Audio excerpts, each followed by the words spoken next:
ఈరోజు చంద్రబాబు నాయుడు గారు మంగళగిరిలో బీసీ గర్జన బీసీ డిక్లరేషన్ సభ పెడుతున్నారు. 40 సంవత్సరాలు రాజకీయ నాయకుడిగా 14 సంవత్సరాల ముఖ్యమంత్రిగా బీసీలకి న్యాయం చేయాలని ఆయనకి మనసు రాలేదా, తలంపు రాలేదా?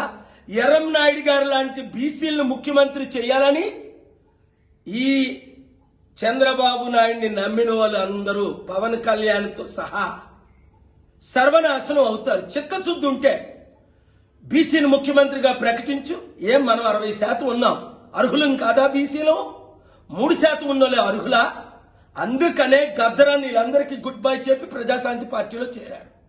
అందుకనే నేను బాబు మోహన్ గారు టీడీపీ మంత్రిగా పనిచేసి ఎమ్మెల్యేగా 3 సార్లు చేసి టీఆర్ఎస్ కి బీజేపీకి గుడ్ బై చెప్పి ప్రజాశాంతి పార్టీలో చేరారు.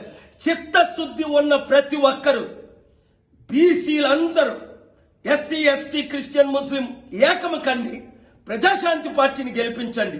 నన్ను విశాఖపట్నం ఎంపీగా గెలిపించండి, లేదా నన్ను బీసీలో ముఖ్యమంత్రిగా చేయండి.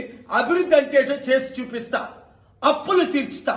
కదిలి రండి, మోసపోకండి. ఈ దొంగల ముఠా నుంచి బయటికి రండి. చిత్తశుద్ధితో బడుగు బలహీన వర్గాలు ఏకము కండి.